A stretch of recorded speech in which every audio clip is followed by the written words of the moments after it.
Elisabeth, correspondante de TV5 Monde, vous êtes à Times Square, au cœur de Manhattan, à quelques blocs des deux sièges des candidats.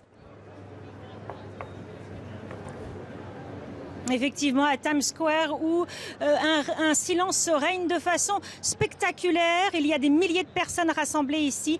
Tout le monde a les yeux rivés sur les grands écrans qui donnent donc au fur et à mesure les résultats qui tombent. Et on peut voir sur les visages la stupeur de voir cette nuit basculer en faveur de Donald Trump. Vous l'avez dit, 137 délégués pour grands électeurs pour Donald Trump contre 104 voix de grands électeurs pour Hillary Clinton. C'est la surprise.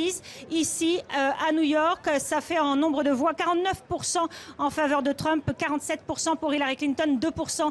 C'est très peu d'écart, un scrutin très serré. Et nous sommes ici devant la bourse, une des deux bourses de New York, le Nasdaq, et les marchés financiers qui réagissent très mal à ce scrutin serré et aux anticipations peut-être d'une présidence Trump, puisque les marchés futurs, Dow Jones annonce 500 points de chute. On est dans le rouge, donc ici sur les marchés financiers new-yorkais. Donc c'est la stupeur. Et il y a quelques touristes européens. On parle déjà d'un nouveau Brexit à l'américaine.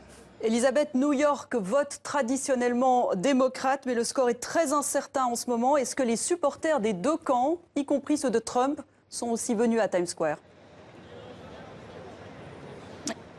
Écoutez, non, on n'entend pas beaucoup de supporters conservateurs. Ici, on entend plutôt les partisans de la démocrate. À chaque nouvelle, bonne nouvelle pour la candidate, il y a des réactions de joie ici. Mais en revanche, quand c'est en faveur de Donald Trump, on n'entend plus rien. Le silence, encore une fois, c'est ce qui est très frappant ici au cœur de New York. Une ville donc que Hillary Clinton a remportée cette nuit. Une ville qui est démocrate de cœur, mais qui découvre donc stupeur que tout peut basculer pour cette nuit, pour cette présidentielle 2016.